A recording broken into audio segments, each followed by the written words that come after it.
hari ini kita langsung pengertian belum buka waktunya sebentar.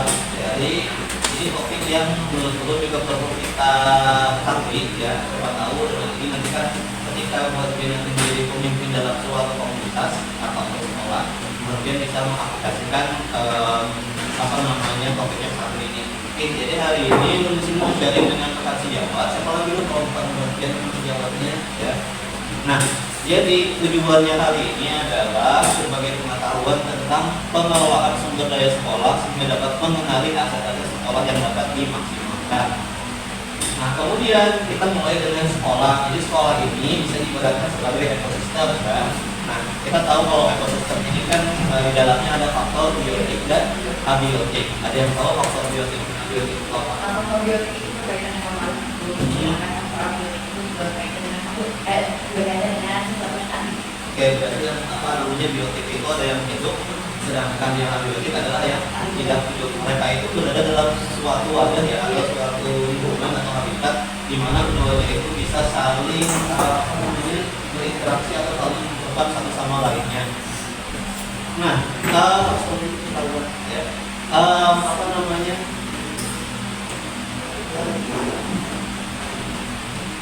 Oke, jadi yang tadi kan ada faktor biotik dan abiotik. Kalau tadi kelihatan, saya mau nanya, bisakah kalian menyebutkan faktor contoh biotik dan abiotik yang ada di sekolah ini? Kayaknya dari mana? Dari situ dulu. Dari dia kelewat. Siswa, guru, sekolah, lalu kita selain itu. Mengurusi sekolah. Oh ya. Orang tua siswa. Sekolah. Ada lagi selain itu? Sekolah, dan yang lain-lainnya. Bahkan masyarakat juga. Kalau yang abiotik tidak bisa Ruang kelas, media pembelajaran, apa lagi? Mau belajar, ya, sarana prasarana sekolah. Jadi benar aja. Nah, jadi di sini ada berbagai macam yang tadi saya sebutkan, dari murid, kepala sekolah, guru, pengawas, orang tua juga termasuk, masyarakat sekitar juga dekat ya, kan? Ya. Terus jadi. Dan banyak kuburan berarti tak hidup lah. Masa ngerti jadi Dinas terkait dan pemerintah daerah yang mendukung pendidikan. Sedangkan abiotik ada berupa keuangan, ya, habis itu ada sarana serta lingkungan alam, kayak taman, keluarga, lingkungan dan sebagainya. Nah, ini ada beberapa pertanyaan yang mau ulun tanyakan, bisa dijawab sesuai dengan versi masing-masing. Terkait dengan pengelolaan sumber daya. Nah, menurut kalian apa yang harus dilakukan oleh seorang kepala sekolah dalam mengelola sumber daya sekolah secara efektif dan efisien? Ya, dalam mengelola sumber daya. Yang pertama melakukan komunikasi. Yang kedua membuat suatu program. Ya, membuat program. Ada lagi yang lain? Melakukan pelatihan bagi guru. Oh ya, jadi sumber daya manusia ini. Iya betul. Ya, ada lagi yang lain?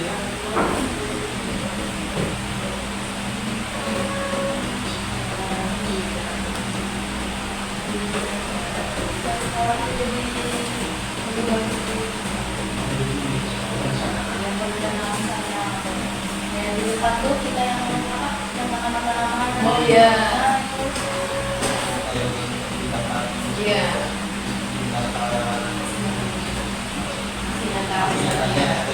Dari yang kecil sampai yang besar. Nah, yang kedua, sejauh mana sumber daya sekolah yang kita miliki saat ini sudah kita gunakan secara efektif untuk mendukung kualitas pembelajaran di sekolah. Kemudian sejauh mana sudah penggunaan yang kita miliki, apalagi kan kalau ini bisa terbilang progresnya lumayan besar ya, yang belum ada sekarang ada. Ya. Oke. Ini sejauh mana kita mengukurnya itu dinyatakan dalam skala atau dalam apa? Itu dari secara apa ya, aplikasian ya di pembelajaran. Nah, kira-kira mungkin untuk seperti apa?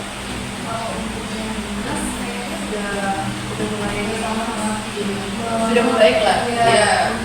Apa sih sebenarnya kesalahan? Iya. Contohnya kayak mana? Menggunakan proyektor, Oh, belajar ya, masang proyektor setiap kelas ya. Ya, belajar empat bunga lah. Jadi itu menggunakan teknologi yang dipilih saat ini. Iya. Proyektor, selain proyektor apalagi Pembelajaran Chromebook, ya. Iya. Itu ada tempat-tempat yang bisa dipakai kayak perpustakaan, kadang ya untuk sebagai alat bacaan atau mungkin yang lainnya. Yang terakhir adalah sudahkah sekolah kita memanfaatkan apa yang ada di lingkungan sekitar dan bagaimana memanfaatkan? Baik di sini atau yang di bawah sana? Pemanfaatan lingkungan Iya, sekitar. di lingkungan sekitar. Ini sebuah Lingkungan kita kan kalau sini terbatas bawah. Hidroponik, hidroponik juga kemarin ada. Jadi kemarin sempat ada hidroponik juga. Terus di jangan bikin program update ya, dia yang dikelola dan dilakukan oleh beliau sendiri. Iya, iya, iya, menyalurkan hobi beliau. Tapi lingkungan yang terbatas ini menurut Broadband sudah dimanfaatkan dengan baik kalau sekolah kita. Lumayan. Ada lagi Hidroponik adalah solusinya. Kalau perkebunan ini di depan ya. kemudian di depan ya kan, adalah dikit jadi lima. Iya betul. Betul adalah handiknya jadi usaha ya kan. Iya nyata kita. Nah, jadi kemudian perlu mau mengenalkan tentang jenis-jenis pengelolaan aset. Jadi pengelolaan aset itu ada dua. Yang pertama adalah berbasis kelemahan atau dalam bahasa Inggrisnya adalah deficit based approach. Ini biasanya memusatkan perhatiannya hanya pada kekurangan dari apa yang dimiliki oleh sekolah, sehingga biasanya lebih banyak keluhan terkait fasilitas sekolah yang dianggap belum memadai atau fungsinya belum baik, ya, misalnya buku pelajaran yang belum lengkap atau misalnya sekolah yang belum memiliki beberapa ruangan pendukung, laboratorium, ya kan, yang itu juga sangat menunjang ataupun juga ruangan-ruangan yang lainnya. Ini adalah dari kelemahan banyak keluhan kok sekolah kita. Iya. Ini misalnya kan pasti mungkin kita pernah mengeluh sekolah ini. Iya. Ada nggak yang pernah mungkin luka di sekolah? Iya, iya. Dari rumah sendiri ya tadi juga pakai belum punya laboratorium, nggak punya tempat khusus. Kita nggak punya lab komputer. Oke. Tapi kan kalau lab komputer kan aja bisa pakai ruangan-ruangan yang memang Di iya. jika Jadi kan cara kan pakai dengan alat-alat komputer. Nah, dari tapi jadi ya Kalau dulu kan sebelum kita yang kelas iya, nah itu kan kelasnya masih jalan sekitar. itu yang pergerakannya berbagai macam apa suara bisik Iya. ya jadi belajarnya tuh tidak terlalu fokus ya. orang bisa saling apa namanya melihat itu yang baru. Iya, betul. Anaknya kan juga dari atas ya. Ada misalnya yang begitu mencapaikan. Iya. Lihat aja dari buyut. Iya, betul. Kelihatan. Iya. Nah, sedangkan yang satunya adalah pengelolaan aset berbasis kekuatan. Nah, jadi di sini biasanya itu kita fokus pada hal positif yang dimiliki oleh sekolah ini, ya. Jadi dengan menggunakan pengelolaan yang satu ini, kita bisa memusatkan perhatian pada apa yang berjalan dengan baik, bisa menjadi inspirasi, bahkan bisa menjadi kekuatan atau potensi yang positif. Oke, di sini ada satu video yang bisa kita tonton. Bisa kita lihat.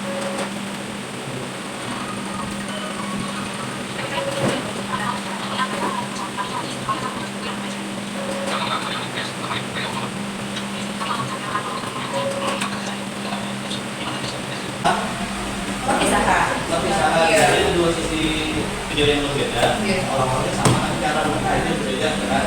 Yang pertama tadi dia apa ya sendiri video.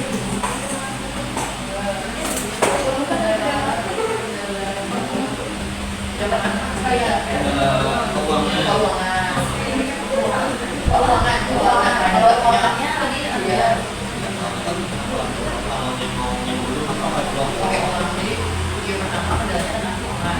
Yang kedua ada yang anggarannya. Jadi mereka tinggal mengabarkan anggarannya. Walaupun nggak banyak anggarannya. Yang pertama kan tadi dimulai dari lalu menjaga keuangan. Iya. Itu betul. Ya kan? Kayak misalnya anak punya uang apa aja itu punya uang berapa, anak punya pangkat kajian, mepet waktunya Iya. lagi, Iya. habis itu lagi sama konsumsi, Mereka udah mau bangun. punya orang tuanya tapi dia sama ada yang ada. Kalau yang kedua sama, tentunya keadaannya juga sedikit tapi cara berpikirnya lebih positif. Iya. Ya kan? Iya. Yang pertama tadi itu kan pakai duit, lalu di kemudian opsinya menjadi ya karena kita ada kecamatan Iya. kecamatan itu untuk konsumsi itu maksudnya tadi kalau nggak salah dia meminta ke orang tua ternyata membawa kue kering kasih masing-masing ya ada yang semampunya.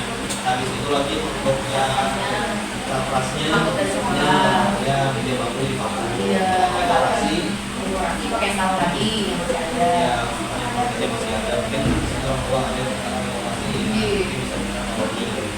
Oke, itu sederhana cara berpikir secara berbasis kekuatan dan juga yang kekurangan. Itu bisa terapkan jadi kelas ini apa sih kekuatannya, maka uang yang dimanfaatkan.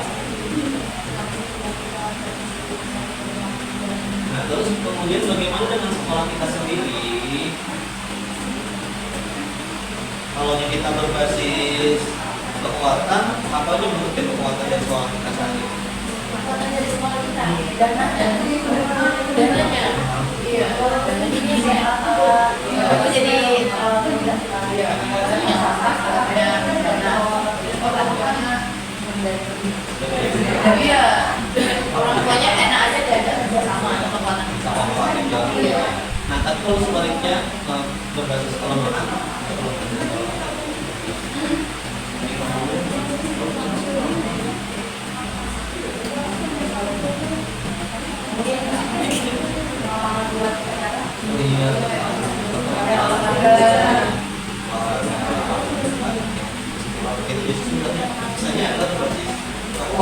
mungkin beda kalau kamu ini selain tadi sudah tahu berbasis kekuatan. Sekarang kita mau mengenali apa yang kamu sekolah. Nah sebelumnya kemudian kan nih materi sebenarnya gitu ya. Tapi sebelum yang tahu hidup ini yang ada di pikiran dan apa tentang modal apa sekolah yang dimiliki. yang harus kita jaga. Iya ternyata ya kita ya kan kita tahu loh modal apa itu ini bangunan apalagi ya sarana ternyata di sini ada 7 jenis aset atau modal sekolah. Pertama adalah manusia, dimana manusia merupakan aset utama karena kan manusia itu kita ini yang pertama juga diberi kesempatan hidup ya. Dan istilahnya tuh kenapa disebut aset karena kan dengan adanya manusia sekolah ini itu bisa membangun sekolah yang lebih baik ya kan? Karena guru operasi itu ada kemudian sosial ini adalah mengenai orang lain sehingga kita bisa namanya membangun relasi yang baik, misalnya antara kita sama guru dan yang baik dialog kita segalanya gitu. Habis itu juga contoh yang kayak gitu ya sosial interaksi kemudian dengan orang tua dengan siswa dengan masyarakat sekitar, sehingga kalau ini sudah terbangun maka kita akan bisa mempunyai modal politik yakni kerjasamanya bisa bangun dengan instansi atau pihak kita yang ada di lingkungan sekitar. Kayak MOU.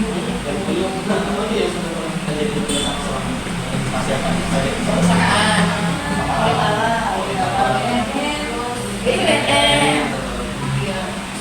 Pakai semangat. Maksudnya kemarin kemudian dari negeri dan banyak lagi yang lainnya. Itu politiknya termasuk ke dinas pendidikan. Kemudian juga ada aset finansial sekarang buat kita misalnya soal tadi keuangan berasal dari mana? Dari ada lebih banyak usaha berarti ada usaha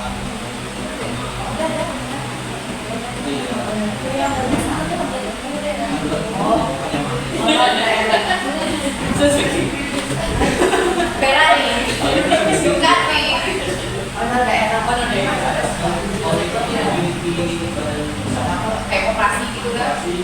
Kalau ada di Kingmat, tapi kan atasnya ya.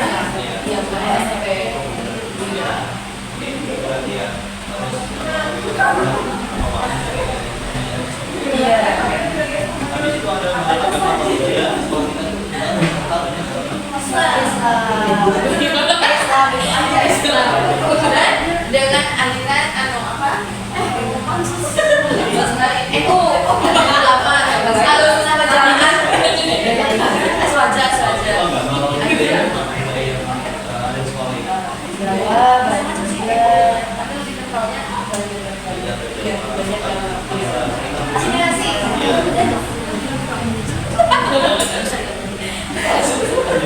Iya. Semoga. habis itu selain budaya itu kan ada budaya mungkin ya kayak Kegiatan positif. bisa positif atau yang Kita SWI, jadwal serius, belajar. Kan jarang tuh sih sekolah-sekolah lain kan kalau kita kan kumpulkan, belajar bersama, misalnya sampai dari kemudian guru. Oke, selanjutnya ada model fisik berarti terkait bangunan dan sarana kalau bangunan berarti di sekolah sarana prasarananya jalannya bukan hanya bangunan tapi saya punya lapangan ruangan-ruangan dan sebagainya untuk fisik. Berikutnya adalah lingkungan. Lingkungan ini berarti adalah misalnya adalah ada misalnya melakukan kegiatan sekolah pernah melakukan Iya, pacaran, kita bagi. ya Perlombaan, sarana, iya, tidak menit.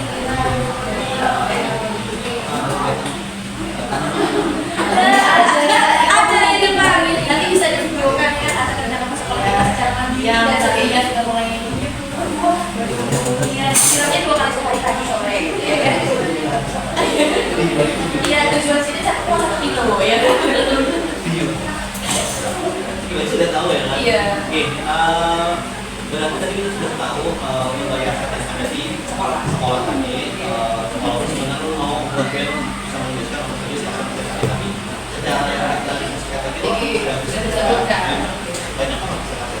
Berarti sekarang selesai berarti yang belum mereka Aset ini nggak bisa dijual ya? aset ini.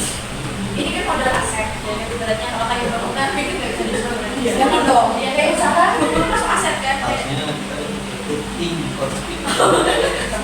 Bisa, bisa ataupun bisa di sini nanti. Gue seharusnya kan sahabat jawabnya gitu. Bisa, kita memanfaatkan hal yang ada. Ini pertanyaan teman tiga ya. Bisa itu ya. Tapi sudah berpikir kan sebelum menjual. Betul. Oke, berarti kita sudah sampai di akhir ya kita perlu mengisi yang bagian kosong-kosong karena dia sudah tahu juga mengisi sosial, politik, sosial, budaya, manusia. Itu banyak aja sih. Yang jadikan kita pintar.